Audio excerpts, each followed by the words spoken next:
بسم الله الرحمن الرحيم. الحمد لله رب العالمين، والصلاة والسلام على سيد الأنبياء والمرسلين وعلى آله وصحبه أجمعين. أما بعد، فإن أصدق الحديث كتاب الله، وأحسن الهدي هدي محمد صلى الله عليه وسلم، وخير الأمور عواقبها، وشر الأمور محدثاتها، وكل محدثة بدعة، وكل بدعة ضلالة، وكل ضلالة في النار. وبالسند المتصل منا إلى الشيخ الإمام الإمام حافظ الحجة أمير المؤمنين في الحديث أبي عبد الله محمد بن إسماعيل بن إبراهيم بن المغيرة بن بردسوة الجعفي اليماني البخاري رحمه الله تعالى. اللهم انفعنا بعلومه وعلومهم أجمعين آمين يا رب العالمين. أنه قال: بسم الله الرحمن الرحيم. باب الزكاة من الإسلام. قوله تعالى: وما أمروا إلا ليعبدوا الله مخلصين له الدين حنفاء. اس سے اوپر والا باب، باب زیادت الایمان و نقصانی، یہ باب تو رہ رہا ہے کیوں کر صاحب؟ اوپر والا باب ہے. باب زيادة الإيمان ونقصانه. وقول الله تعالى: وزدناهم هدى ويزداد الذين آمنوا إيمانا وقال اليوم أكملت لكم دينكم. فإن ترك شيئا من الكمال فهو ناقص.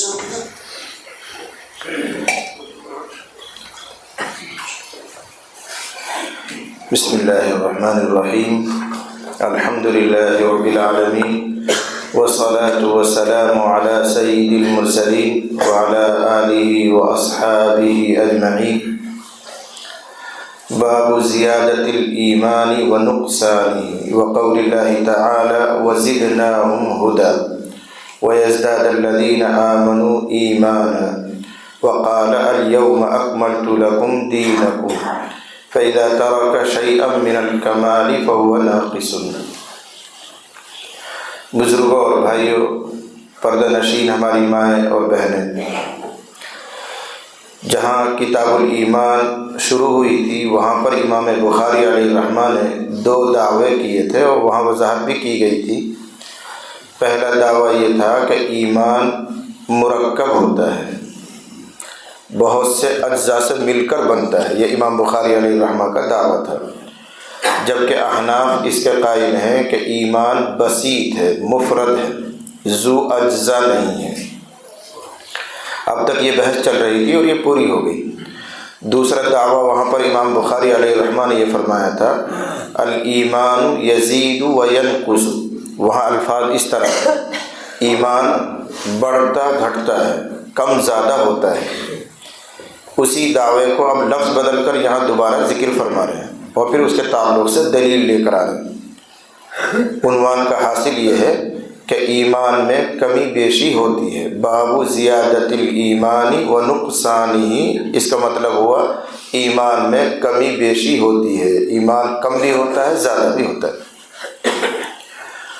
اور پھر اس کے لیے وہ 3 آیتیں لے کر آئے ہیں جن کی روشنی میں امام بخاری علیہ الرحمہ اپنا یہ دعویٰ ثابت کریں گے کہ دیکھو ایمان بڑھتا ہے. جب بڑھتا ہے تو گھٹتا بھی ہے. بڑھے گا بھی تو جب پہلے نیچے رہا ہوگا، گھٹا ہوا ہوگا، اس کے بعد وہ بڑھ رہا ہے. اس سے معلوم ہوا کہ ایمان گھٹتا اور بڑھتا ہے. یہ دعویٰ ہے اور دلیل بھی لا رہے ہیں آیتوں میں. اس سلسلے میں یاد رکھو کہ امام اعظم ابو حنیفہ رحمۃ اللہ علیہ اور ان کے ماننے والے جن کو ہم احناف کہتے ہیں، اور اس کو لفظ بدل کر ہم یوں کہہ سکتے ہیں فقہا، محدثین، یہ 2 طبقے الگ الگ ہیں. فقہا کی رائے یہ ہے کہ ایمان بڑھتا گھٹتا نہیں ہے، اور محدثین کی رائے یہ ہے کہ ایمان گھٹتا اور بڑھتا ہے. اب آیتیں آ رہی ہیں، بظاہر یہ احناف یا دوسرے لفظوں میں فقہا کے خلاف ہے. مثلا میں آیت کا ترجمہ کرتا ہوں. اللہ ارشاد فرماتے ہیں: وزدناہم ہدی، اور ہم نے ان کی ہدایت کو بڑھا دیا. یہ اصحاب کہف کے تعلق سے جملہ آیا ہوا ہے کہ ہم نے ان کو ایمان کی ہدایت دی اور ان کی ہدایت کو بڑھایا. اللہ نے ان کے ایمان کو ایسا مضبوط کیا کہ وہ اس کی مضبوطی کی وجہ سے ہجرت کر سکے اور اپنے وطن کو چھوڑ کر کسی غار میں جا کر انہوں نے اپنے ایمان کو بچایا. اگر ایمان کمزور ہوتا تو دب جاتے، وہیں رہ جاتے، ہجرت بھی نہ کرتے. ایمان کی قوت نے ان کو اس بات پر آمادہ کیا کہ وطن چھوڑ دیا انہوں نے. اس موقع پر یہ جملہ آ رہا: وزدناہم ہدی. اور امام بخاری علیہ الرحمہ کے نزدیک پیچھے میں نے بتایا تھا ہدایت، دین، اسلام اور ایمان یہ سب مترادف ہیں. جب ہدایت بڑھ گئی تو ایمان بڑھ گیا. وزدناہم ھدی، ہدایت بڑھا دی ہم نے ان کی. جب ہدایت بڑھ گئی، اور امام بخاری کے نظریے میں ہدایت اور ایمان ایک ہی ہیں، جب ہدایت بڑھ گئی تو ایمان بھی بڑھ گئی. یہ دعویٰ انہوں نے اس طرح ثابت کیا. اگلی آیت ہے وَيَزْدَادَ الَّذِينَ آمَنُوا ایمانا، جو ایمان والے ہیں وہ اپنے ایمان میں مزید ہو جاتے ہیں، ان کا ایمان مزید بڑھ جاتا ہے. اس میں بھی ایمان بڑھنے کی بات آئی. تیسری آیت ہے اللہ تعالیٰ نے ارشاد فرمایا، اور چونکہ اس میں استدلال کا طریقہ بدلا ہوا ہے اس لیے امام بخاری بیچ میں وقال لے کر آئے، ورنہ تو پچھلی دو آیتیں صرف وقول اللہ تعالی وزدناہم ھدی ویزداد الذین آمنوا اس طرح لے کر آئے، اور تیسری آیت سے پہلے قال بڑھایا اس لیے کہ تھوڑا سا نہج بدلا ہوا، طریقہ بدلا ہوا. فرما رہے ہیں اللہ نے یہ بھی ارشاد فرمایا الیوم اکملت لکم دینکم، آج میں نے تمہارے لیے تمہارے دین کو مکمل کر دیا. اس سے امام بخاری اپنے دعوے کو اس طرح ثابت کریں گے کہ یہ آیت نازل ہوئی ہے حجۃ الوداع میں، عرفہ کے دن 9 ذی الحجہ کو، اور سن 10 ہجری میں حضور نے حجۃ الوداع کیا ہے. اور اس دن اللہ تعالیٰ فرما رہے ہیں آج میں نے تمہارے لیے تمہارے دین کو پورا کر دیا، اب اضافہ نہیں ہوگا، مکمل ہو گیا. اور دین اور ایمان امام بخاری کے نزدیک ایک جیسے ہی ہیں، مترادف ہیں. تو اس کا مطلب کیا ہے؟ سن 9 ہجری میں، سن 8 ہجری میں، سن 7 ہجری میں، 6 ہجری میں نیچے اترتا چلا جاؤ، دین پورا نہیں تھا، آج اللہ تعالیٰ اس کو پورا کر رہے ہیں. اس وقت تک جنہوں نے ایمان قبول کیا تھا اور جتنی باتوں پر ایمان قبول کیا تھا وہ تھوڑا تھا، اور 10 ہجری میں جب ایمان پورا ہوا وہاں تک جن کا ایمان بنا وہ ان کا ایمان زیادہ ہے. یہیں سے ثابت ہو کہ ایمان میں کمی زیادتی ہو رہی ہے. سمجھ رہے ہیں موٹی سی بات؟ سن 5 ہجری تک، سن 6 ہجری تک جتنی باتوں پر لوگوں کا ایمان ہے وہ ایک ایمان ہے. اس کے بعد 2 سال 4 سال اور کچھ اللہ تعالیٰ کی طرف سے ہدایات آئی ہے، ان پر بھی ایمان بڑھ گیا تو ایمان زیادہ ہو گیا. بس ایمان کم زیادہ ہوتا ہے. یہ امام بخاری نے اس طرح استدلال کیا ہے. حضرت امام اعظم ابو حنیفہ رحمۃ اللہ علیہ کہتے ہیں کہ ان آیات میں جو آپ کو ایمان زیادہ ہوتا ہوا نظر آ رہا ہے اور اس کے تقابل سے کم ہوتا ہوا نظر آ رہا ہے، تو ایمان کی کمی بیشی سے مراد کیفیت میں کمی بیشی ہے، وصف میں کمی بیشی ہے. مؤمن بھی کے اعتبار سے کمی بیشی نہیں ہو سکتی. یہ کچھ ایسی زبان ہے جو ہماری درسی زبان ہے.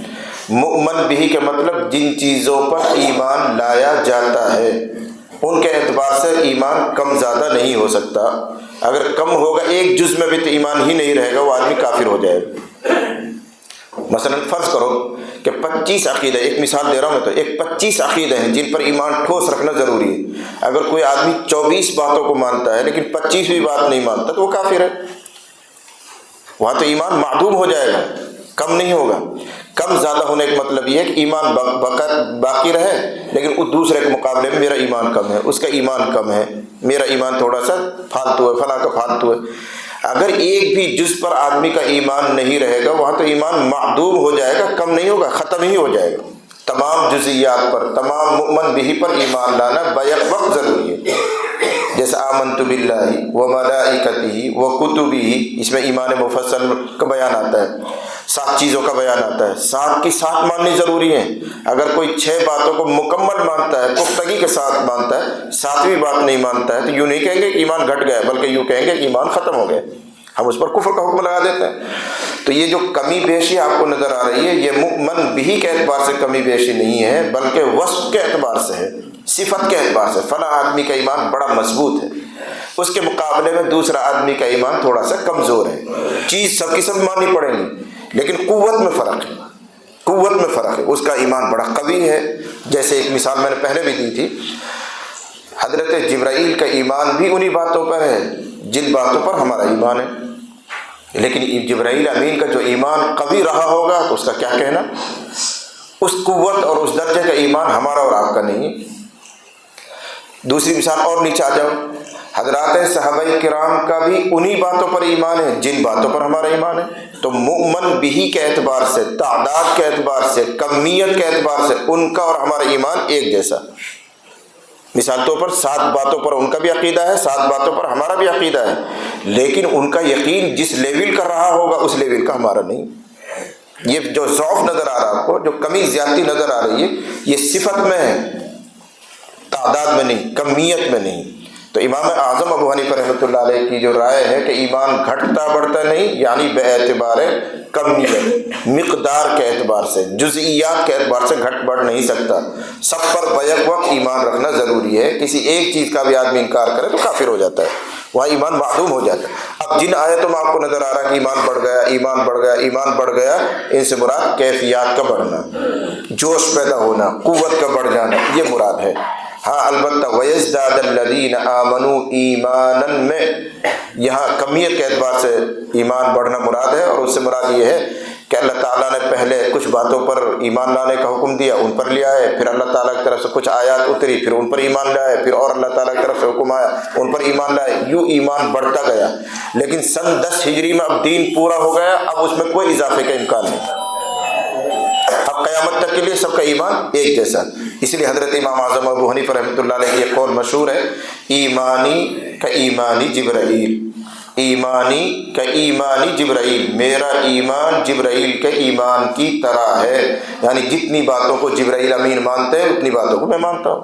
ہاں قوت میں فرق ہو سکتا ہے، جبرائیل امین کا ایمان بڑا قوی ہے، اس لیے کہ وہ چیزیں دیکھ چکے ہیں، تجربہ کر چکے ہیں، ہمارا ایمان ان کے مقابلے میں تھوڑا سا ضعف کمزوری والا ہو سکتا ہے، لیکن سب باتوں کو ماننا ضروری ہے۔ بہرحال تو خلاصہ بہرحال یہ نکلے گا کہ ایمان میں کمی زیادتی مومن بھی کے اعتبار سے نہیں ہوتی ہے، بلکہ کمی زیادتی اگر آپ کو نظر آ رہی ہے آیات میں یا حدیثوں میں تو اس سے مراد ہے صفت میں کمی زیادتی، قوت کا فرق، یہ ہو سکتا ہے۔ امام صاحب رحمۃ اللہ علیہ اس کو مانتے ہیں۔ اس کے بعد امام بخاری علیہ الرحمہ دعویٰ فرما رہے ہیں فَإِذَا تَرَكَ شَيْئًا مِّنَ الْكَمَالِ فَهُوَ نَاقِصٌ، اگر کوئی آدمی کامل میں سے کچھ چھوڑ دے تو وہ ناقص ہو جاتا ہے۔ اللہ تعالیٰ سن 10 ہجری میں ایمان کو اور دین کو مکمل فرما رہے ہیں، اب ان میں سے کوئی چیز چھوڑ دے تو اس کا ایمان ناقص ہو جاتا ہے۔ جواب وہی آئے گا، وصف کے اعتبار سے ناقص ہو جاتا ہے، مومن بھی کے اعتبار سے کم نہیں ہوگا، معدوم ہو جائے گا۔ اور بہت پہلے سے آپ سنتے آ رہے ہیں امام اعظم، امام محدثین کے یہاں، خاص طور سے امام بخاری علیہ الرحمہ کے یہاں جتنے اعمال صالحہ ہیں وہ ایمان کا جز ہیں۔ جب سارے اعمال صالحہ کوئی پڑھتا ہوگا تو ایمان کے تمام اجزاء پائے گئے، اور اگر کوئی ایمان اعمال صالحہ میں سے کچھ کرتا ہے کچھ نہیں کرتا تو کچھ اجزاء ایمان کے پائے گئے، کچھ اجزاء نہیں پائے گئے، تو ایمان ناقص ہو گیا۔ مثلا ایک بندہ ہے نماز نہیں پڑھتا، روزہ نہیں رکھتا، زکوٰۃ نہیں دیتا، لیکن اللہ کو مانتا ہے، قرآن کو مانتا ہے، رسول کو مانتا ہے، تو ایمان کے اجزاء امام بخاری کے نزدیک کم ہو گئے، اس کا ایمان ناقص ہے۔ اس کو کہہ رہے ہیں فَإِذَا تَرَكَ شَيْئًا مِّنَ الْكَمَالِ فَهُوَ نَاقِصٌ۔ اس کے بعد حدیث لے کر آئے، اور بظاہر دیکھنے میں امام بخاری علیہ الرحمہ کا مدعا ثابت ہو رہا ہے۔ حدیث کا حاصل یہ ہے، یہ حدیث معنن پیچھے گزر چکی ہے، وہاں حضرت ابو سعید خدری کے حوالے سے آئی ہے، اور یہاں پر امام بخاری علیہ الرحمہ اس کو حضرت انس کے حوالے سے لے کر آ رہے ہیں۔ حضرت قتادہ رضی اللہ عنہ حضرت انس سے روایت لے رہے ہیں، اور حضرت انس رضی اللہ عنہ نبی علیہ الصلوۃ والسلام سے نقل کر رہے ہیں۔ ارشاد فرمایا حضور نے، یخرج من النار من قال لا الہ الا اللہ وفی قلبہ وزن شعیرۃ من خیر، نکال لیا جائے گا دوزخ سے وہ بندہ جس نے لا الہ الا اللہ کہا ہوگا، پڑھا ہوگا کبھی، اس حال میں کہ اس کے دل میں، وفی قلبہ، اس حال میں کہ اس کے دل میں خیر میں سے جو کہ وزن کے برابر ہو، یہ لفظی ترجمہ میں کیا، اس کا محاورہ ترجمہ ہوگا جس کے دل میں جو کہ دانے کے برابر بھی خیر ہو، اور خیر سے مراد یہاں ایمان ہے، اس لیے ایک دوسری حدیث میں ایمان کا لفظ آیا، امام بخاری اس کا حوالے دیں گے، تو اب یوں ہی ترجمہ کرو۔ رسول اللہ صلی اللہ علیہ وسلم نے ارشاد فرمایا، دوزخ سے وہ بندہ نکال لیا جائے گا جس نے لا الہ الا اللہ کبھی بھی پڑھا ہو، اس حال میں کہ اس کے دل میں جو کہ دانے کے برابر بھی ایمان ہو۔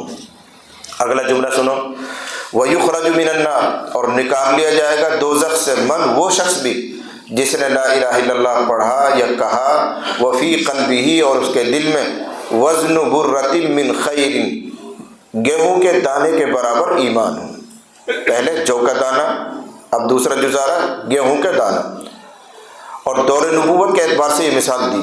اس سے سمجھ میں آتا ہے کہ دور نبوت میں جو کا دانہ بڑا ہوتا تھا، گیہوں کا دانہ چھوٹا ہوتا تھا۔ گھٹتی ہوئی مثال تو جب ہی بنے گی، پہلے کیا کہا، جس کے دل میں جو کے دانے کے برابر ایمان ہو، پھر اس سے تھوڑا نیچے گھٹایا، جس کے دل میں گیہوں کے دانے کے برابر بھی ہو۔ اس کا مطلب یہ ہے کہ نبی کے زمانے میں جو کا دانہ بڑا ہوتا تھا اور گیہوں کا دانہ چھوٹا ہوتا تھا۔ یہ بیج کا فرق بھی ہوتا ہے، زمینوں کا فرق بھی ہوتا ہے، اور وہاں عام طور سے گیہوں کی پیداوار بھی نہیں تھی۔ مکہ مدینے میں ملک شام سے گیہوں آیا کرتا تھا، ہو سکتا ہے وہاں دانہ چھوٹا رہتا ہو۔ ہمارے دیار میں، ہمارے علاقے میں جو کا دانہ گیہوں کے دانے کے مقابلے میں معمولی سے چھوٹا ہی ہوتا ہے، یا کم سے کم برابر کا ہوتا ہے، لیکن ایسا نہیں ہوتا کہ جو کا دانہ گیہوں کے دانے سے بڑا ہو۔ لیکن وہاں کے اعتبار سے مثال دی، اس کو وہیں کے اعتبار سے ہم سمجھیں گے۔ رسول اللہ صلی اللہ علیہ وسلم فرما رہے ہیں کہ ایک کا ایمان جو کے دانے کے برابر ہے اور دوسرے کا ایمان گیہوں کے دانے کے برابر ہے، دونوں میں کمی زیادتی ہو گئی، جو کا دانہ بڑا ہوتا ہے، گیہوں کا دانہ چھوٹا ہوتا ہے۔ اب تیسرا جملہ سنو، پھر فرمایا حضور نے وَيُخْرَجُ مِنَ النَّارِ، اور نکال لیا جائے گا وہ آدمی بھی جس نے کبھی بھی دل کے عقیدے کے ساتھ پڑھا لا الہ الا اللہ، اور اس کے دل میں ذرہ برابر بھی کوئی ایمان ہے۔ ذرۃن اور ذرۃن دو طرح پڑھا جاتا ہے اس کو۔ وفی قلبہ وزن ذرۃ من خیر وفی قلبہ وزن ذرۃ من خیر۔ اگر ذرہ پڑھیں تو اس کا مطلب وہی ہے جو اردو میں ذرہ ہے، یعنی آپ کسی جگہ بیٹھے ہوئے ہیں، روشن دان سے دھوپ آ رہی ہے، آپ وہاں صف میں، کپڑے پہ، فرش پر ایسا ہاتھ مارو، اب دھوپ میں جو آپ کو اڑتے ہوئے نظر آئیں گے ان کو کہتے ہیں ذرہ۔ روشن دان سے دھوپ آ رہی ہو اور ایسے کہیں کپڑے پہ آپ نے ہاتھ مار لیا تو گرد اڑتی ہے، غبار اڑتا ہے، یہ باریک باریک باریک جو آپ کو نظر آ رہا ہے یہ ذرہ، اردو میں بھی اس کو ذرہ ہی کہتے ہیں۔ اور ایک لفظ ہے ذرۃن، پھر اس کو کہتے ہیں مکئی کا دانہ، مکہ جس کو آپ کہتے ہیں مکہ، مکہ کی گلی، تو ذرۃن مکئی کا دانہ۔ اور عرب میں عام طور سے مکئی کا آٹا ہی استعمال کیا جاتا تھا روٹی میں، مکئی کی روٹی استعمال کرتے تھے، جو کی روٹی استعمال کرتے تھے، اس مناسبت سے یہ لفظ بھی صحیح ہو سکتا ہے، لیکن آپ اس کو ذرۃن پڑھیں، عام قرأت یہی۔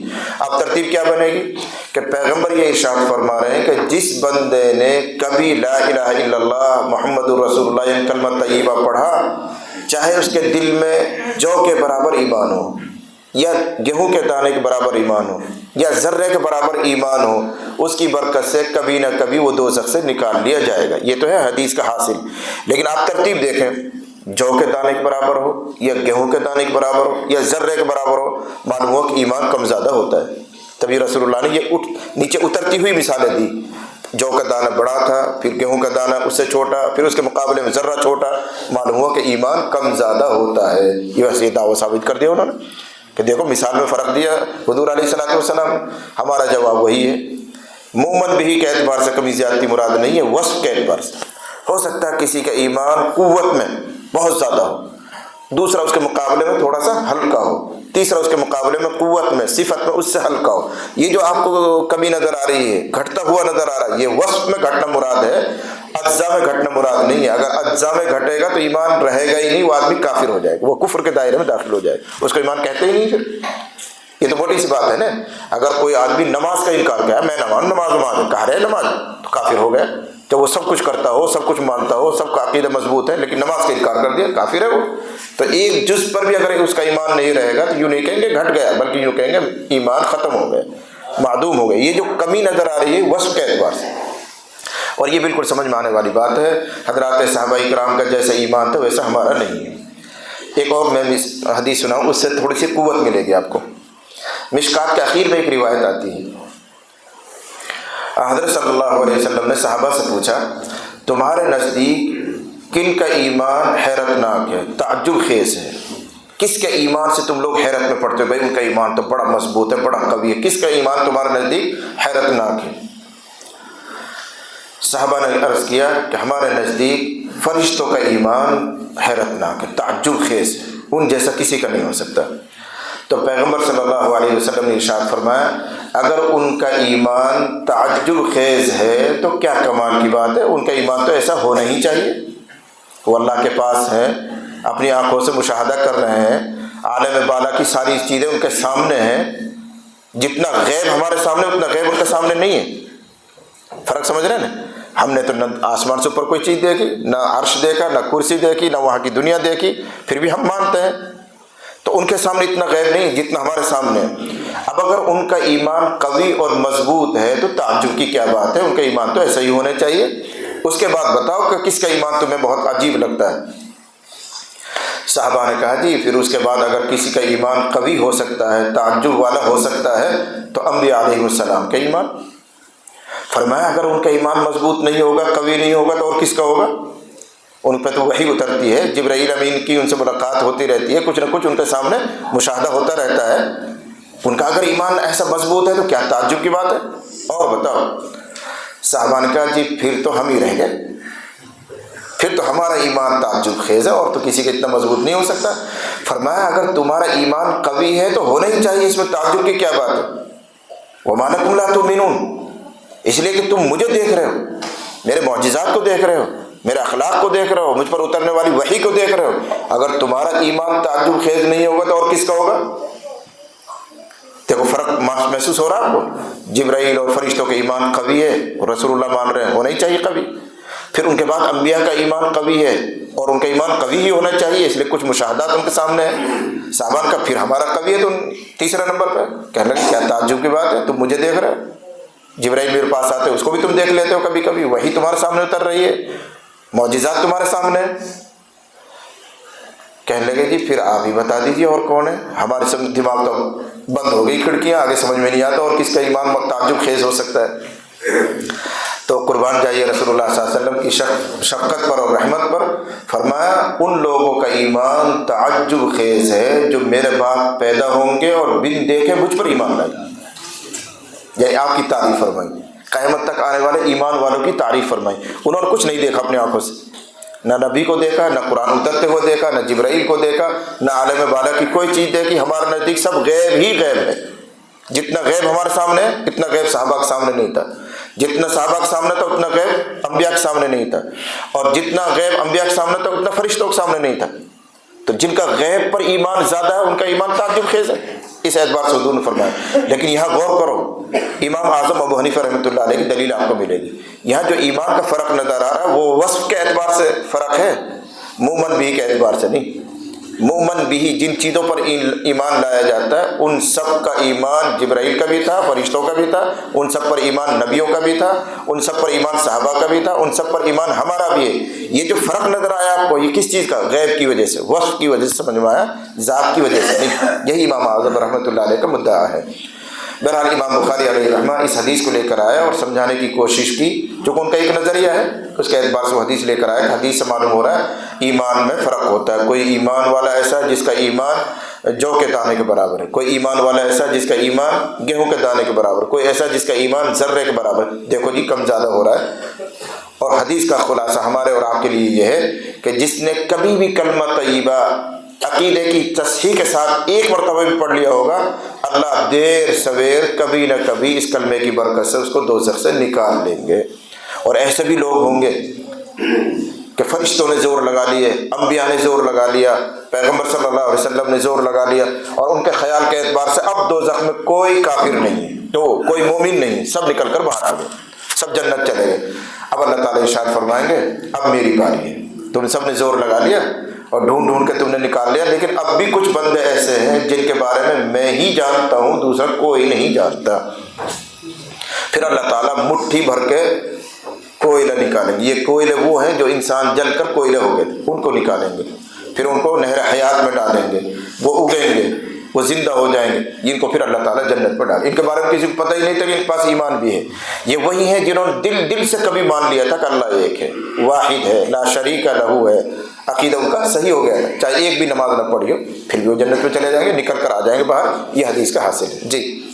وبه قال حدثنا مسلم بن ابراهيم قال حدثنا هشام قال حدثنا قتادة عن انس عن النبي صلى الله عليه وسلم قال يخرج من النار من قال لا اله الا الله وفي قلبه وزن شعيرة من خير، ويخرج من النار من قال لا اله الا الله وفي قلبه وزن برة من خير، ويخرج من النار من قال لا اله الا الله وفي قلبه وزن ذرة من خير۔ اس کے بعد امام بخاری علیہ رحمہ دو فرق بیان کر رہے ہیں، یہ طلباء کی چیز ہے، علماء کی چیز ہے۔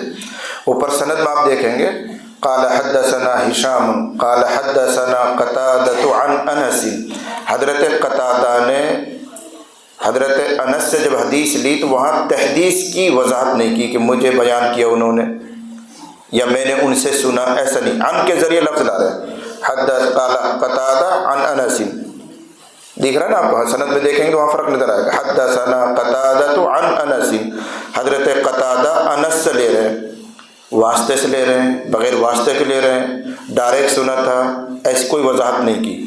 اور حضرت قتادہ مدلس ہیں، یہ علماء سمجھ جائیں گے. مدلس اس کو کہتے ہیں جو کبھی کبھی اپنے استاد کے نام کو چھپا دیتا ہے اور اوپر والے استاد کا نام لے دیتا ہے. اور ایسا کب کرتے ہیں؟ کئی نیتیں ہوتی ہیں. ایک فاسد نیت بھی ہوتی ہے کہ جو استاد ہے وہ بہت اونچا لیول کا نہیں، کم درجے کا ہے، اور جو اس کا استاد ہے اوپر والا وہ بہت اونچی شان کا ہے.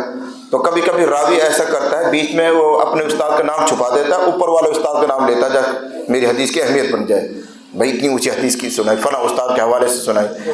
اس کو تدلیس کہتے ہیں. اگر اس نیت سے کوئی تدلیس کرتا ہے تو حرام ہے.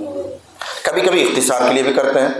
تو امام بخاری علیہ رحمہ سمجھا رہے ہیں کہ قتادہ مدلس ہیں اور انہوں نے حضرت انس سے روایت عن کے ذریعے لی ہے، اور مدلس کا عن معتبر نہیں. عن کے ذریعے جب روایت بیان کرے چونکہ بات صاف نہیں ہوتی کہ سنی کہ نہیں سنی، بیچ میں کوئی واسطہ ہے کہ نہیں، اس کی روایت معتبر نہیں ہوتی. اس لیے امام بخاری علیہ رحمہ دوسری سند کا حوالے دے رہے ہیں کہ یہاں ہمیں شبہ نہیں ہے بلکہ قتادہ نے حضرت انس سے سنا ہے.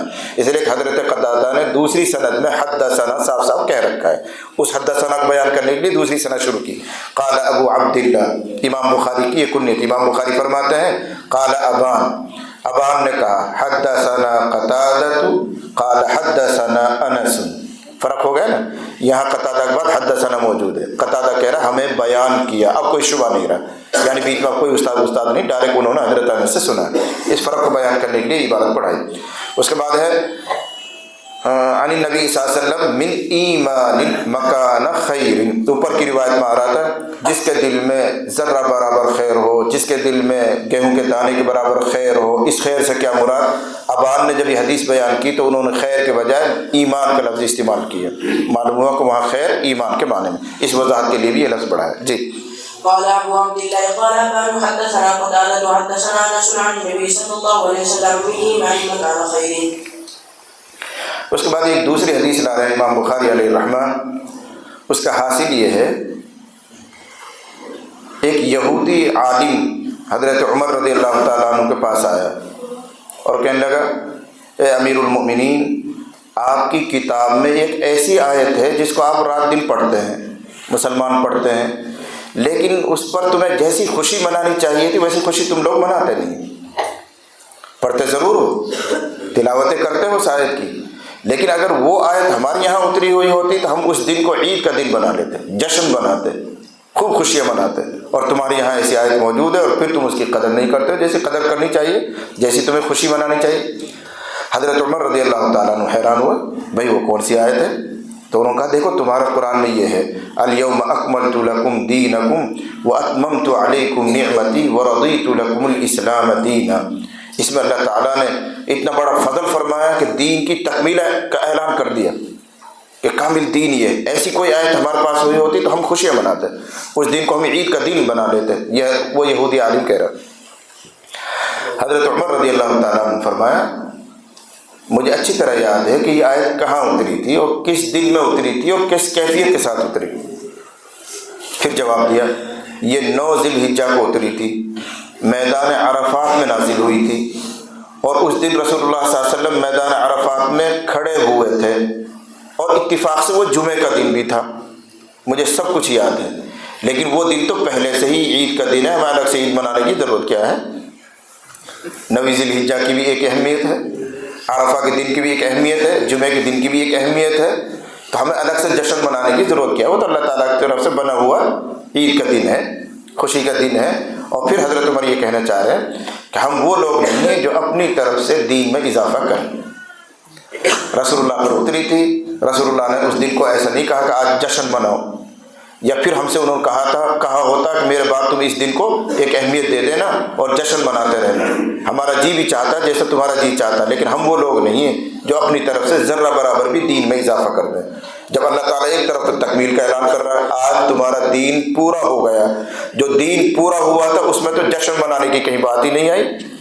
اب اگر الگ سے ہم جشن منائیں، عید کا دن بنا دیں اس کو، تو یہ مکمل شدہ دین میں ایک اضافہ ہوگا، ہم نہیں کر سکتے اضافہ. رسول اللہ صلی اللہ علیہ وسلم نے منع کیا ہے. اس آیت سے کس طرح استدلال ہوتا ہے وہ میں نے پہلے ہی عرض کیا تھا کہ سن 10 ہجری کو ایمان دین پورا ہو رہا ہے، اور امام بخاری علیہ رحمہ کے نزدیک دین اور ایمان ایک ہی ہیں۔ تو آج سے پہلے جن لوگوں کا ایمان تھا وہ گویا ادنا تھا، اور جن کا آج تک ایمان چلا آ رہا ہے وہ ان کا ایمان ان کے مقابلے میں بڑھ گیا ہے۔ لیکن میں نے وہی جواب دیا کہ یہاں کمی زیادتی سے مراد وصف کا کمی زیادتی ہے، مؤمن بھی کی نہیں، ذات کی نہیں۔ جی وبه قال حدثنا الحسن بن صبيح سمع جعفر بن عون حدثنا ابو العنيس اخبرنا قيس بن مسلم عن خالد بن شهاب عن عمر بن الخطاب ان رجلا من اليهود قال له يا امير المؤمنين آية في كتابكم تقرؤونه له علينا معشر اليهود نزلت لا تخطنا ذلك اليوم عيدا قال اي آية؟ قال اليوم اكملت لكم دينكم واتممت عليكم نعمتي ورضيت لكم الاسلام دينا قال عمر قد عرفنا ذلك اليوم والمكان الذي نزلت فيه عن النبي صلى الله عليه وسلم وهو قائم بمكة يوم الجمعة باب الزكاة من الإسلام يقوله تعالى وما أمروا إلا ليعبدوا الله مخلصين له الدين حنفاء ويقيموا الصلاة ويؤتوا الزكاة وذلك دين القيمة۔ دوسرا باب شروع ہو رہا ہے اور عنوان وہی ہے، ذہن میں رکھنا، باب زیادت الایمان و نقصانی، ایمان میں کمی بیشی کا بیان۔ اس سے بھی امام بخاری وہی ثابت کریں گے۔ کیا حاصل ہے اس عنوان کا؟ الزکوٰۃ من الاسلام، کہہ رہے ہیں کہ زکوٰۃ بھی اسلام کا ایک حصہ ہے، ایک جز ہے، اور امام بخاری نزدیک اسلام اور ایمان میں کوئی فرق نہیں۔ تو یوں کہہ سکتے ہیں ہم زکوٰۃ دینا بھی ایمان کا جز ہے۔ اب بہت سے لوگ ایسے ہیں جو زکوٰۃ نہیں دیتے، اور کچھ لوگ وہ ہیں جو زکوٰۃ دیتے ہیں۔ جو زکوٰۃ دیتے ہیں ان کا ایمان بڑھ گیا، جو زکوٰۃ نہیں دیتے ان کا ایمان گھٹ گیا۔ بات وہیں چلے گی گھوم گھام کے، ایمان کم زیادہ ہوتا ہے، اس لیے کہ زکوٰۃ بھی ایمان کا ایک حصہ ہے۔ تو بہت سے لوگ اس زکوٰۃ کو ادا نہیں کرتے، جو ادا نہیں کر رہے ہیں تو امام بخاری علیہ رحمہ کے نزدیک ان کا ایمان گھٹ گیا، جو ادا کر رہے ہیں ان کا ایمان بڑھ گیا۔ ہم وہی کہیں گے، عقیدہ تو ہے اس کا کہ زکوٰۃ فرض ہے، تو مومن بھی کے اعتبار سے اس کا ایمان بھی پورا ہی ہے۔ اگر انکار کر دے گا تو وہ کافر ہو جائے گا۔ اب بہت سے مسلمان ایسے ہیں جو زکوٰۃ نہیں دے رہے ہوتے ہیں، لیکن عقیدہ ہے ان کا، ہاں زکوٰۃ اللہ کی طرف ضروری ہے، بھائی دینی چاہیے، لیکن ہماری کمزوری نہیں دے رہے، تو عقیدہ بنا ہوا ہے، اس لیے ان کا ایمان پورا ہی ہے۔ اگر انکار کریں گے تو گھٹے گا نہیں، ختم ہی ہو جائے گا، کفر میں ہی چلا جائے گا۔ وہی پرانی بات یہاں بھی آ رہی ہے۔ اس کے ثبوت کے لیے امام بخاری ایک آیت لے کر آئے ہیں۔ اس سے پہلے آپ ذہن میں یہ بات رکھیں، جو اہل کتاب تھے جن کو ہم یہود اور نصارہ کہتے ہیں، خاص طور سے یہود، ان کا خیال یہ تھا کہ ہمارا دین، یعنی ان کا اپنا دین یہودیت، وہ اپنے دین کے بارے میں یہ سمجھتے تھے کہ ہمارا دین آفاقی تو نہیں ہے، یعنی سارے انسانوں کے لیے تو نہیں ہے، لیکن دائمی ہے، قیامت تک یہی دین چلے گا۔ آفاقی کا مطلب ہے دنیا بھر کے تمام انسانوں کے لیے یہ دین ہو، تب کہتے ہیں آفاقی۔ جیسے ہمارا دین مذہب اسلام یہ آفاقی ہے، عرب کا ہو، عجم کا ہو، مرد ہو یا عورت ہو، کہیں کا رہنے والا ہو، سب پر اسلام قبول کرنا فرض ہے۔ اس کو کہیں گے اسلام آفاقی مذہب ہے۔ اور یہودیت کے بارے میں خود ان کا خیال یہ تھا کہ یہودیت آفاقی نہیں ہے، بلکہ وہ صرف بنی اسرائیل کے لیے ہی نازل ہوا ہے۔ اگر کوئی نیا آدمی اسرائیلی لوگوں سے ہٹ کر کوئی نیا آدمی یہودی بننا چاہے، یہودیت کو قبول کرنا چاہے، تو ان کے عقیدے میں وہ یہودی بن ہی نہیں سکتا، یعقوبی ہونا ضروری ہے۔ حضرت یعقوب علیہ السلام کے سلسلے نسب سے ہونا ہی ضروری ہے، تبھی کسی کو یہود بنایا جاتا تھا۔ ان کا ایک طریقہ رہا ہوگا۔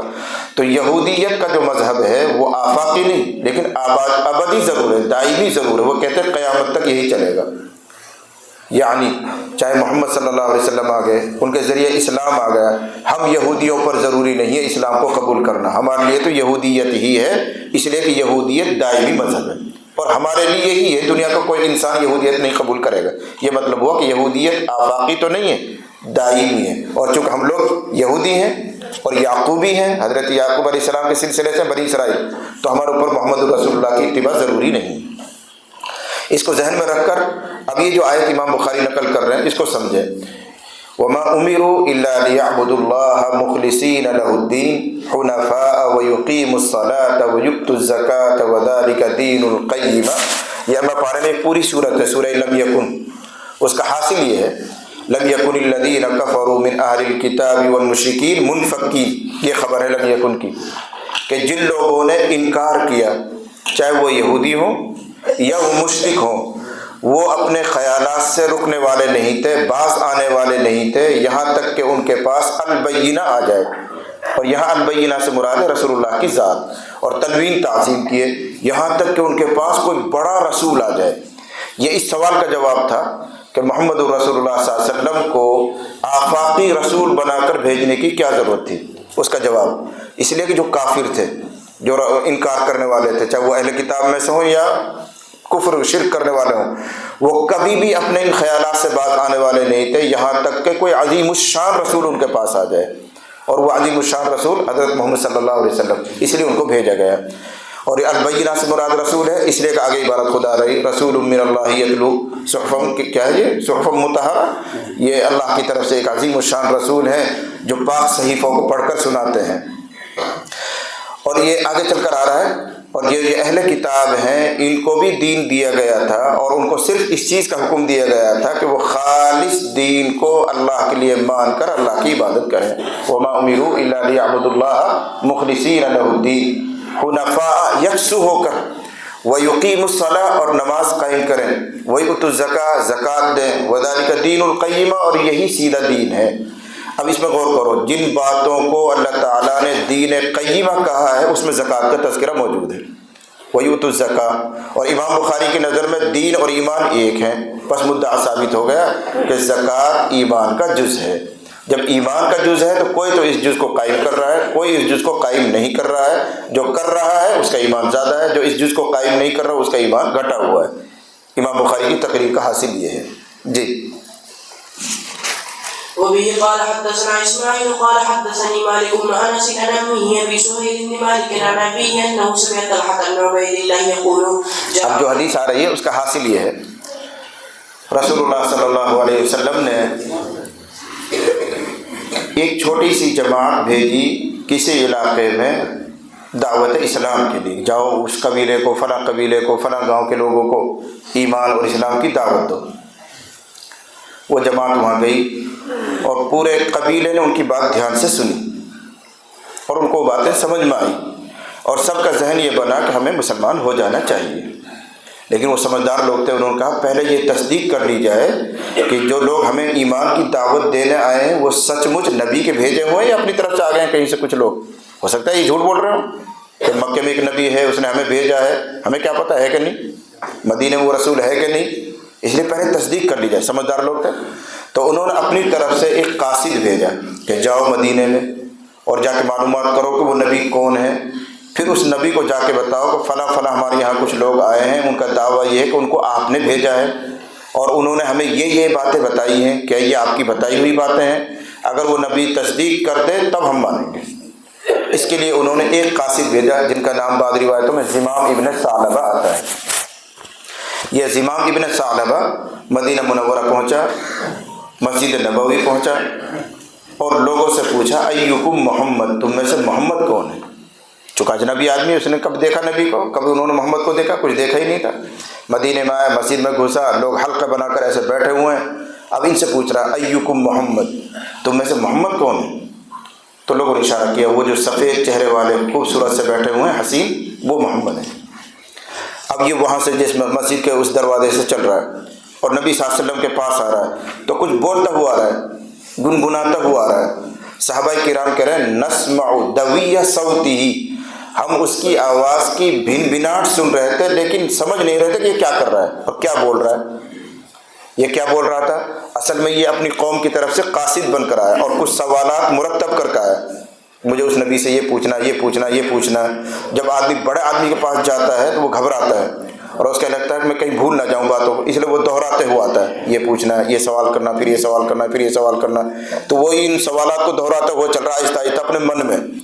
وہی آواز بھن بھناٹ سی آواز آ رہی تھی لیکن سمجھ نہیں پا رہے تھے صحابہ کو وہ کیا بول رہا ہے.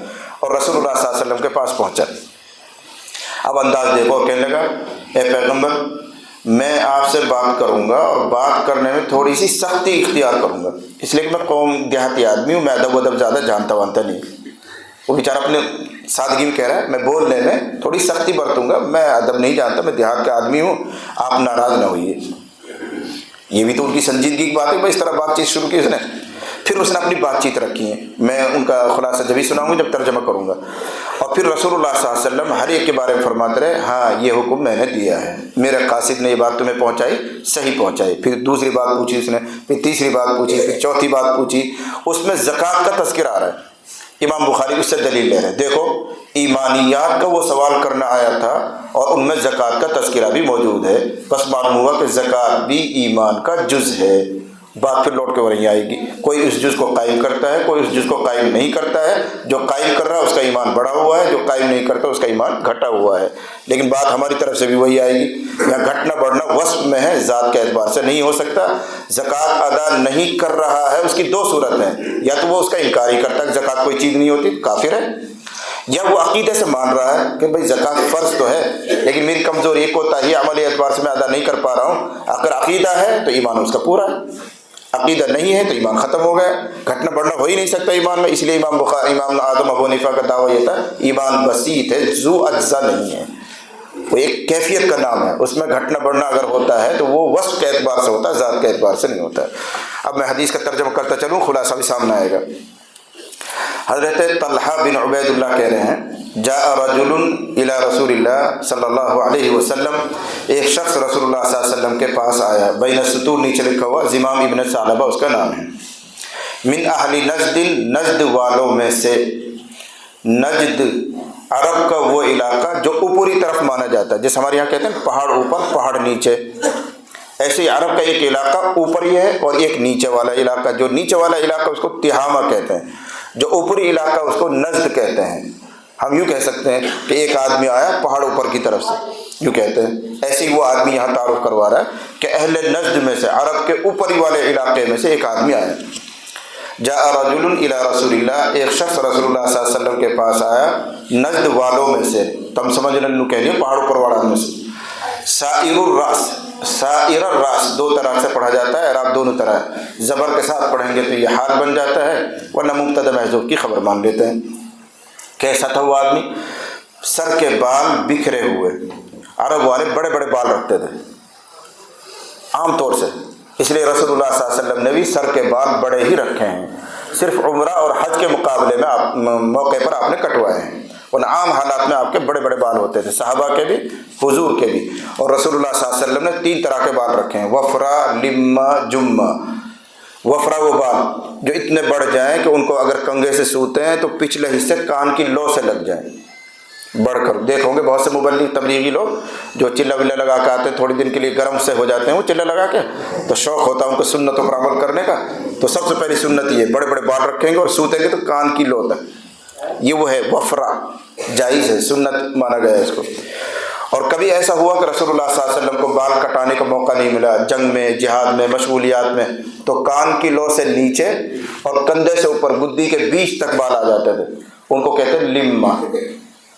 کبھی اور دیر ہو گئی، بال کاٹنے کا موقع نہیں ملا اور بڑھ کر کندھے تک آ گئے، کندھے پہ پڑے رہتے تھے، گدی پیچھے پڑی رہتے، بال بڑے بڑے ہو جاتے، ان کو کہتے تھے جمہ، جیم میم ہا، جمہ۔ وہ جمعہ نہیں جو کل آ رہا ہے، وہ جمعہ ہے، تم اس کو جمعہ کرتے، جمعہ کی نماز پڑھنا، جمعہ نہیں ہے، وہ جمعہ ہے اصل تو، من یوم الجمعاتی بولتے بولتے جمعہ بن گئے ہو، تو یہ عربی میں لفظ ہے جمعہ، وفرا، لما، جمعہ۔ عام طور سے یہ صحابہ کرام اس زمانے کے ہندو بھی، مسلم غیر مسلم سب بڑے بڑے بال رکھتے تھے، تو یہ جو نجد کی طرف سے آدمی آیا اس کے بال بھی بڑے بڑے تھے، اور اس زمانے میں عام طور سے پیدل سفر کرتے تھے، گھوڑوں پر اونٹوں پر بیٹھ کے آیا کرتے تھے، تو نجد سے یہاں آنے میں اس کو کم سے کم 5-7 دن ہفتہ لگا ہوگا، نہائے دھوئے نہیں تو بال بکھرے ہوئے تھے، پراگندہ ہو رہے تھے، اس کے لیے یہ لفظ کو اس طرح ہے، سائر الراس، سر کے بال پراگندہ بکھرے ہوئے۔ نسمع دوی صوتہ، ہم اس کی آواز کی بھن بھناہٹ سن رہے تھے، ہوں کرتا ہوا چل رہا، کچھ یاد کرتا ہوا چل رہا، لیکن ہمیں سمجھ میں نہیں آ رہا کیا کر رہا ہے۔ وَلَا نَفْقَهُ مَا يَقُولُ، ہم نہیں سمجھ پا رہے تھے کہ وہ کیا بول رہا ہے، کیا کہہ رہا ہے۔ حَتَّى دَنَا، یہاں تک کہ وہ قریب آ گیا رسول اللہ کے صلی اللہ علیہ وسلم، فَإِذَا هُوَ يَسْأَلُ عَنِ الْإِسْلَامِ، تو پھر وہ رسول اللہ سے پوچھ رہا ہے اسلام کے بارے میں کہ اسلام کس کو کہتے ہیں۔ فقال رسول اللہ صلی اللہ علیہ وسلم، تو حضور علیہ السلام نے ارشاد فرمایا، 5 صلوات فی اليوم واللیلہ، اسلام نام ہے دن اور رات میں 5 نمازیں پڑھنا، یعنی اعمال کا تذکرہ فرما رہے ہیں۔ میں نے بہت پہلے آپ کو تفسیر میں ہی بتایا تھا کہ دل سے مانی جانے والی باتوں کو ایمان کہتے ہیں، اور جن کا تعلق کرنے سے، اعمال سے، ان کو اسلام کہتے ہیں۔ اس لیے دوسرے پارے میں اللہ نے فرمایا، یا ایھا الذین آمنوا ادخلوا فی السلم کافہ، اے ایمان والو اسلام میں پورے داخل ہو جاؤ، یعنی تم مان تو رہے ہو اللہ ہے، رسول ہے، قرآن ہے، اعمال کے بھی پابند بن جاؤ، ادخلوا فی السلم کافہ، تو اسلام کہتے ہیں اعمال کے مجموعے کو، اس لیے رسول اللہ صلی اللہ علیہ وسلم اسلام کے جواب میں اعمال کا تذکرہ فرما رہے ہیں۔ کیا فرمایا؟ 5 صلوات فی الیوم واللیلہ، رات اور دن میں 5 نمازیں، یہ اسلام ہے۔ فقال هل علی غیرها، اس نے کہا کیا میرے ذمے اس کے علاوہ کوئی اور نماز بھی ہے؟ قال لا، حضور فرمایا نہیں، صرف دن میں 5 نمازیں، الا ان تطوع، مگر یہ کہ تو نفل کام کرنا چاہے، نفل نماز پڑھنا چاہے تو تیرے اختیار میں، اشراق ہے، اوابین ہے، تہجد ہے، تو پڑھنا چاہے تو یہ سب کیا ہے؟ نفل ہے، لیکن فرض تیرے ذمے 5 نمازیں ہیں دن بھر میں۔ اب یہاں سوال مت کرنا کہ وتر بھی تو واجب ہے، اس کے کئی جواب ہیں، اور آگے کتاب الصلاۃ شروع ہوگی تب ہم تفصیل بھی عرض کریں گے۔ پہلا جواب تو یہ کہ وتر تابع عشاء ہے، اور عشاء 5 نمازوں میں سے ایک نماز ہے، تو الگ سے کچھ نہیں، گنتی میں وہ عشاء کے ساتھ جڑی ہوئی ہے۔ اور دوسرا محقق جواب یہ ہے کہ اس وقت تک وتر واجب ہی نہیں ہوئی ہے، وتر کی نماز بعد میں واجب ہوئی ہے۔ ترمذی شریف میں ان اللہ امدکم، اللہ نے تمہارے لیے اضافہ کیا ہے ایک نماز کا، معلوم ہوا کہ اضافہ بعد میں ہوا ہے، 5 نمازیں پہلے آ چکی ہیں، پھر واجب نماز کو اللہ تعالیٰ نے بعد میں بڑھایا ہے۔ ترمذی وہ روایت موجود ہے، بخاری شروع کتاب الصلاۃ کا حصہ آئے گا تو انشاءاللہ وہاں وضاحت کریں گے۔ فقال هل علی غیرها، تو حضور فرمایا 5 نمازیں ہیں دن رات میں۔ وہ پوچھ رہا ہے کیا میرے ذمہ اس کے علاوہ کوئی اور بھی ہے؟ فرمایا نہیں، کوئی اور نماز تو واجب نہیں ہے۔ بس معلوم ہوا کہ تہجد فرض نہیں ہے، تہجد واجب نہیں ہے، اشراق واجب نہیں ہے، اوابین واجب نہیں ہے۔ تمہارے جی چاہے تو پڑھو، نہیں چاہتے ہو تو مت پڑھو۔ کل قیامت میں تم سے یہ سوال نہیں ہوگا کہ تہجد کیوں نہیں پڑھتے تھے، اشراق کیوں نہیں پڑھتے تھے، اوابین کیوں نہیں پڑھتے، یہ سوال نہیں ہوگا۔ ہاں یہ سوال ضرور ہوگا 5 نمازیں پڑھی تھی کہ نہیں پڑھی تھی۔ قال رسول اللہ صلی اللہ علیہ وسلم، پھر حضور نے یہ بھی فرمایا وصیام رمضان، رمضان کے روزے رکھنا۔ وہ پوچھ رہا نا اسلام کیا ہے، تو دوسری چیز ہے رمضان کے روزے رکھنا۔ قال، اس نے کہا هل علی غیرہ، کیا میرے علاوہ، میرے اوپر اس کے علاوہ بھی ہے؟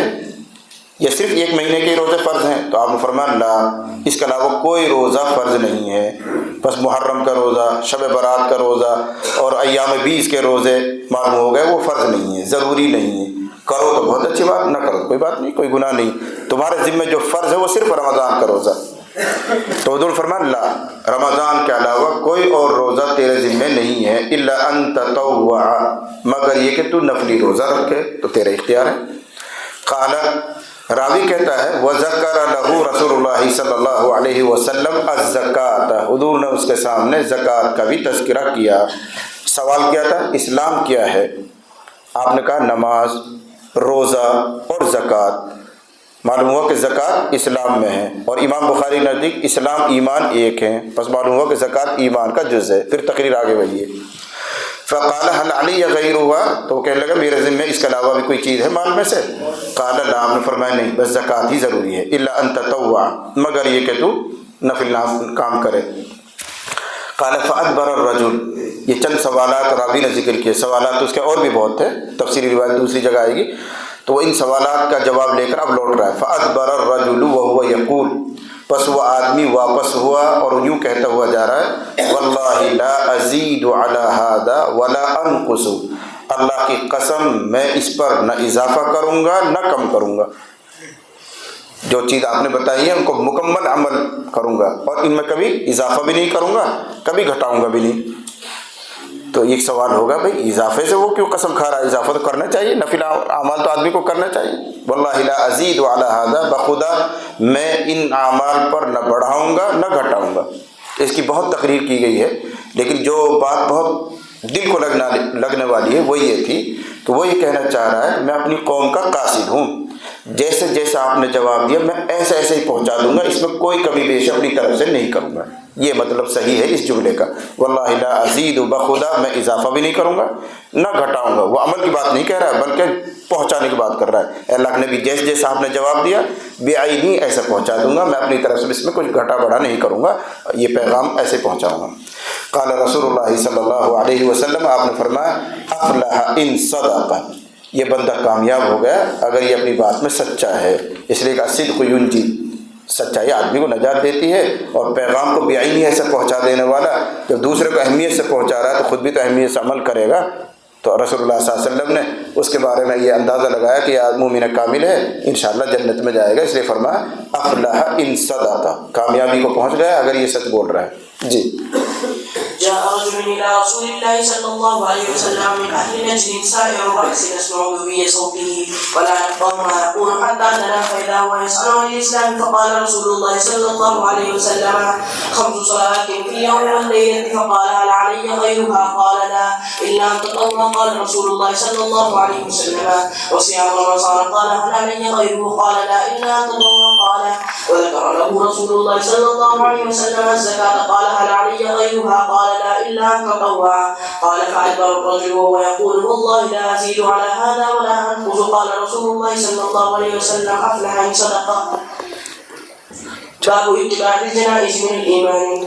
اگرچہ وقت تو پورا ہو گیا لیکن میں چاہ رہا ہوں کہ رمضان سے پہلے یہ کتاب الایمان پوری ہو جائے اور اس کے لیے ابھی 3 صفحے بچ رہے ہیں اور آج کے بعد 2 ہی مجلس ہو پائیں گی، اس لیے تھوڑا سا اور 5-7 منٹ آپ برداشت کریں، انشاءاللہ رمضان سے پہلے ہم کتاب الایمان کو پورا کر لیں گے.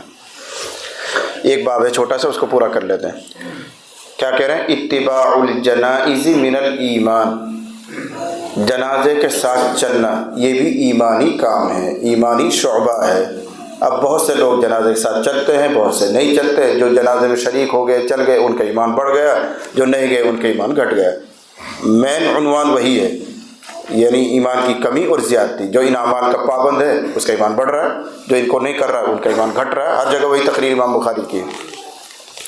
اس میں جو حدیث آ رہی ہے اس پر ہم تھوڑی سی توجہ ڈالیں. حضرت ابو ہریرہ رضی اللہ عنہ کہتے ہیں کہ نبی علیہ الصلوۃ والسلام نے ارشاد فرمایا من اتبع جنازۃ مسلم ایمانا و احتسابا. یہ جو ایمانا کا لفظ ہے اس سے امام بخاری نے دلیل دی کہ جنازے کے ساتھ چلنا یہ بھی ایمانی کام ہے.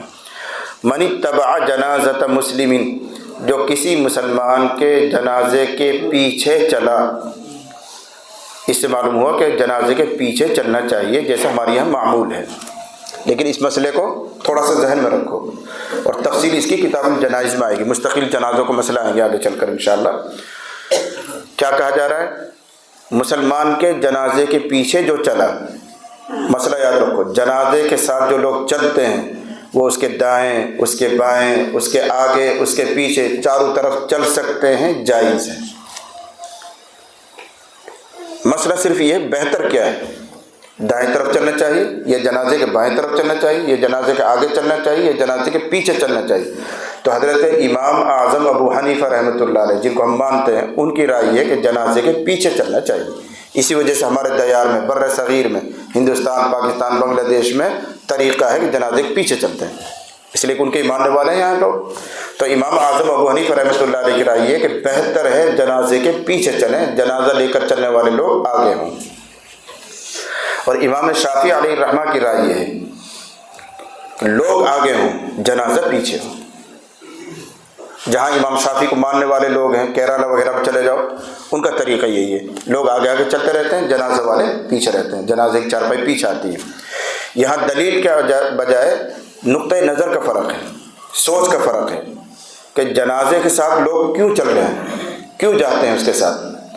تو امام شافعی علیہ الرحمہ کی سوچ یہ ہے کہ جنازے کے ساتھ جو لوگ چل رہے ہیں وہ جنازے کے حق میں سفارشی ہیں، سفارش کرنے جا رہے ہیں اللہ سے. اور سفارشی آگے چلتا ہے، مجرم پیچھے رہتا ہے. اگر کوئی آدمی کوتاہی کرے، مثلا ہم مدرسے میں پڑھاتے ہیں، کسی طالب علم سے استاد ناراض ہو جائے، اب اس کے دوسرے ساتھی استاد کے پاس آئیں گے سفارش کرنے کے لیے. جس طالب علم سے غلطی ہو اس کو پیچھے رکھ، تو پیچھے رہے، ہم آگے آگے چل رہے ہیں، استاد سے بات کریں گے. اور اگر وہ مجرم آگے جائے گا تو استاد کا موڈ دیکھتے ہی خراب ہو جائے گا، ابے کیوں لائے چل بھاگا. پہلے سنجیدہ طلبہ آگے، وہ تھوڑا سا پاؤں دبائیں گے، حضرت کوئی بات نہیں، غلطی ہو گئی، یہ پیچھے بیٹھا ہوا ہے اس کا. تو یہ طریقہ ہوتا ہے، سفارشی آگے ہوتے ہیں، مجرم پیچھے ہوتا ہے. تو امام شافعی علیہ الرحمہ کی سوچ یہ ہے جنازے کے ساتھ چلنے والے سفارشی لوگ ہیں اور سفارشی آگے ہوتا ہے. امام اعظم ابو حنیفہ رحمۃ اللہ علیہ کی رائے یہ ہے کہ جنازے کے ساتھ جو لوگ چل رہے ہیں وہ ودا کرنے والے ہیں، وہ ودا کرنے جا رہے ہیں. بدا جس کو ہمارے میوات میں کہتے ہیں بدا، یہ ودا کرنے جا رہے ہیں، ودا کر رہے ہیں. اور ودا کرنے والا پیچھے چلتا ہے، مہمان آگے چلتا ہے. اگر مہمان کا آگے آگے چلو گے تو اس کا مطلب یہ میزبان کو یہ مہمان برا لگ رہا ہے، وہ کہہ رہے تو چل دے یار جلدی نکل، میں آگے آگے چل، تو میرے پیچھے پیچھے آ. گھر کا جو آدمی ہوتا میزبان وہ آگے نہیں چلتا، مہمان آگے آگے چلتا ہے، میزبان جو ودا کرنے کے لیے آیا ہے وہ تھوڑا پیچھے ہی چلتا ہے۔ آگے چلنے کا مطلب یہ ہے کہ اس گھر والے کو یہ مہمان بوجھ لگ رہا ہے، اس لیے جلدی بھگا رہا ہے، آگے آگے خود چل رہا ہے وہ میزبان، مان نہ مان ہم تیرے مہمان۔ کچھ لوگ ایسے بھی تو ہوتے ہیں زبردستی آ کے گھر میں پڑ جاتے ہیں، نکلنے کا نام ہی نہیں لیتے، تو ایسے مہمانوں سے میزبان تک بھی آ جاتا ہے۔ ایک لطیفہ سنا دو، تھوڑی سی دلچسپی آ جائے گی آپ کو۔ ایک آدمی کسی کے یہاں مہمان ہو گیا جا کے، اب گھر والوں نے 3 دن تک اس کا اکرام کیا، کھانے پینے میں اہتمام کیا، بھائی مہمان صاحب آئے ہوئے ہیں، وہ جانے کا نام ہی نہیں لے رہا۔ چوتھے دن بھی شروع ہو گیا، 5ویں دن بھی شروع ہو گیا، 6ٹھا دن بھی شروع ہو گیا، نکلنے کا نام ہی نہیں لے رہا۔ اب میاں بیوی پریشان، یہ کب جائے گا؟ تو میاں بیوی نے آپس میں ترکیب لگائی، کہنے لگے ہم آپس میں فرضی لڑائی کریں گے، فرضی ویسی بناوٹی۔ مہمان ادھر کمرے میں پردے کے پیچھے ہے، اب وہ فرضی لڑائی کر رہے ہیں اور کہہ رہے ہیں خدا کی قسم، اس اللہ کی قسم جس نے یہ مہمان ہمارے گھر میں بھیجا ہے، بات ایسی ہے ایسے نہیں، اور اس کی نہیں، اللہ کی قسم جس نے یہ مہمان ہمارے گھر میں بھیجا اور کل بھی یہ نعمت ہمارے گھر میں رہے گی، اس اللہ کی قسم، بات ایسی ہے جیسے میں کہہ رہا ہوں ویسے نہیں جیسے تو کہہ رہی ہے۔ یہ شور سن لی اس آدمی نے، وہ اس نے نہیں کہا بھائی میں تو کل چلا جاؤں گا۔ پھر مہربانی کہہ رہی ہے نہیں نہیں، بات ایسی ہے اس اللہ کی قسم جس نے یہ مہمان ہمارے گھر میں بھیجا ہے، اور یہ مہمان انشاءاللہ پرسوں بھی ہمارے گھر میں رہیں گے۔ جب بھی نہ بولو تو دونوں کی لڑائی پوری ہو، جب کہہ رہا ہوں اس اللہ کی قسم جس نے مجھے تمہارے گھر میں بھیجا، میں پرسوں ترسوں بھی تمہارے گھر میں ہی رہوں گا۔ تو ایسے بھی مہمان ہوتے ہیں جو جاتے ہی ڈار سجارے اس اللہ کی قسم جس نے مجھے تمہارے گھر میں رحمت بنا کے بھیجا ہے، میں پرسوں بھی رہوں گا اور ترسوں بھی تمہارے گھر میں رہوں گا۔ ایسی رحمت بہت سے گھروں میں آ جاتی ہے۔ تو بہرحال یہ نقطۂ نظر کا فرق ہے۔ تو امام شافعی علیہ رحمہ فرما رہے ہیں جنازے کے ساتھ چلنے والے لوگ وہ ہیں جو سفارشی ہوتے ہیں، اس لیے آگے چلتے ہیں، اور ہمارے امام کی رائے یہ ہے کہ جنازے کے ساتھ چلنے والے وہ ہیں جو الوداع کہہ رہے ہیں، اور وداع کرنے والا پیچھے چلتا ہے، مہمان آگے چلتا ہے۔ یہ ایک سوچ کا فرق ہے۔ دلیل کے طور پر یہ امام اعظم ابو حنیفہ کی دلیل ہے، اس میں اتباع کا لفظ آ رہا ہے، من اتبع جنازۃ مسلمین، جو جنازے کے ساتھ پیچھے چلے، اتباع مانے پیچھے چلنا، تو یہاں معلوم ہو کہ جنازے کے پیچھے چلنا چاہیے۔ پھر فرمایا جو مسلمان کے جنازے کے پیچھے چلے ایمان اور احتساب کے ساتھ، ایمان کو تو آپ جانتے ہیں، یہ یقین کرتے ہوئے کہ ہمارے اوپر اس کا ایک حق ہے، اللہ نے بتایا ہے مسلمان کا حق یہ بھی ہوتا ہے کہ اس کے جنازے میں شریک ہوا جائے، اس یقین کے ساتھ چل رہا ہے۔ وہ احتساباً، اور ثواب کی امید لگا کر، جذبہ ایمان سے جنازے میں آیا ہے اور ثواب کی امید لگا کر آیا ہے، تو اب اس کے لیے کیا ثواب بنتا ہے وہ آگے آ رہا ہے۔ اس میں اشارہ ہے، رسم کی وجہ سے مت آؤ، جنازے میں دکھانے کے لیے مت آؤ، اس طنز اور طعنے سے بچنے کے لیے مت آؤ، کوئی نو کہے یار جنازے میں بھی نہ آیا تو ثواب ضائع ہو جاتا ہے۔ ایمان کے ساتھ اور احتساب کے ساتھ آؤ، اللہ نے ہمارے اوپر اس کا حق رکھا ہے، اور اس عمل میں بھی اللہ تعالیٰ ہمیں اجر دیتا ہے، اس نیت سے جنازے میں شریک ہو ثواب ملے گا۔ کیا ثواب ملے گا وہ تو آگے ہے، لیکن صرف یہ ہمارے یار نو کہیں گا فلانا نہ آیا، وہ بھی نہ آیا، یہ بھی نہ آیا، اس لیے جا رہے ثواب ختم۔ اس لیے فرمایا من اتبع جنازۃ مسلم ایمانا و احتسابا۔ ہمارا عام طور سے رشتہ داروں میں سے جو لوگ آتے ہیں وہ اسی طعنے سے بچنے کے لیے آتے ہیں، چاہے کچھ بھی مجبوری ہو، چاہے کچھ بھی نقصان ہو جائے گھر میں، پھر بھی آئے رہیں گے، ایسا فرض بھی نہیں ہے۔ اگر آپ کو کوئی عذر ہے، مجبوری ہے، مت جاؤ، دوسرے دن چلا جانا تعزیت میں، تیسرے دن چلا جانا تعزیت میں، لیکن صرف اس طعنے کی وجہ سے کہ یوں کہیں گے فلانا آئے نہ، جب ہمارا مرو جب بھی نہ آئے تم، یا طعنہ مارے تم آؤ، اور ثواب ضائع ہو جاتا ہے۔ اس کے لیے رسول اللہ نے فرمایا وَكَانَ مَعَهُ، جو آدمی جنازے کے ساتھ چلا ایمان اور ثواب کی امید لگا کر، اور پھر اس جنازے کے ساتھ رہا حتیٰ یصلی علیہا، یہاں تک کہ اس پر نماز اس نے پڑھی۔ صرف جنازے کے ساتھ گیا قبرستان تک یہ نہیں، وہاں گیا نماز بھی پڑھی، وَيَفْرُغَ مِن دَفْنِهَا وَيُفْرَغَ مِن دَفْنِهَا، دونوں اعراب ہیں، اور وہ فارغ ہو گیا اس کی تدفین سے۔ مراد یہ 2 کام کیے، نماز جنازہ بھی پڑھی اور تدفین میں بھی شریک رہا، مٹی ڈالنے میں بھی شریک رہا۔ فَإِنَّهُ يَرْجِعُ مِنَ الْأَجْرِ، تو وہ لوٹے گا 2 قیرات ثواب لے کر، يَرْجِعُ مِنَ الْأَجْرِ بِقِیرَاتٍ، 2 قیرات اجر لے کر لوٹے گا۔ ایک قیرات کتنا ہوتا ہے؟ ایک تو دنیاوی قیرات ہے، ایک اخروی قیرات ہے۔ دنیاوی قیرات تو کہتے ہیں درہم کے چھٹے حصے کو، اور یہ تاجر لوگ جانتے ہیں، اس سے ہمیں کچھ لینا دینا نہیں۔ ایک ہوتا ہے اخروی قیرات، احد پہاڑ کے برابر کوئی چیز ہوتی ہے اس کو کہتے ہیں قیرات، اخروی قیرات، تو 2 احد پہاڑ کے برابر اس کو ثواب ملے گا۔ حضور گویا یوں فرما رہے ہیں کل قیرات مثل احد، 2 قیرات اجر لے کے لوٹے گا اور ہر قیرات احد کے برابر ہے، احد پہاڑ کے برابر جتنا وزن بنتا ہے ایسے 2 مرتبہ وزن اس کو نیکی ملے گی۔ ومن صلی علیہا، اور جس نے نماز جنازہ تو پڑھی پھر لوٹ گیا، قبل ان تدفن، تدفین سے پہلے، دفن کیے جانے سے پہلے لوٹ گیا، دفن میں شریک نہیں رہا تو جائز ہے یہ بھی، لیکن فإنہ یرجع من الاجر بقیرات، تو 1 قیرات اجر لے کے لوٹے گا۔ 2 قیرات ثواب جب ہی ملتا ہے جب جنازے کی نماز میں بھی رہے اور مٹی ڈالنے میں بھی شریک رہے۔ اگر کوئی مجبوری ہے، کوئی جلدی ہے، صرف نماز پڑھ کے آ گیا تو 1 قیرات ملے گا، یہ رسول اللہ صلی اللہ علیہ وسلم نے فرمایا ہے۔ پھر کہہ رہے ہیں امام بخاری اپنے مزاج کے مطابق جس طرح اس کو نقل کیا ہے روح نے، وہ بھی قال حدثنا روح، اوپر نام آ رہا ہے، اسی طرح اس کو نقل کیا عثمان المؤذن نے بھی، جس کو ہماری زبان میں کہتے ہیں متابع، روح کا متابع ذکر کر رہے ہیں امام بخاری، اس سے قوت پیدا کرنا مقصد ہوتا ہے۔ جیسے اس نے بیان کیا ایک اور آدمی بھی اس طرح روایت کرتا ہے، ایک تیسرا آدمی بھی روایت بیان کرتا ہے، تو امام بخاری کا مزاج ہے کہ وہ متابع بھی ذکر کرتے ہیں۔ جی وبه قال حدثنا احمد بن عبد الله بن علي المنجوفي قال حدثنا روح قال حدثنا عوف عن الحسن ومحمد عن ابي هريره ان رسول الله صلى الله عليه وسلم قال من اتبع جنازه مسلم ايمانا واحتسابا وكان معه حتى يصلي عليها ويفرغ عن دفنها فانه يرجع من اجر قيرتين كل قيرة مثل احد، ومن صلى عليها ثم رجع قبل ان تدفن فانه يرجع من اجر قيرة. تابعه عثمان بن قال حدثنا عوف عن محمد عن ابي هريره عن النبي صلى الله عليه وسلم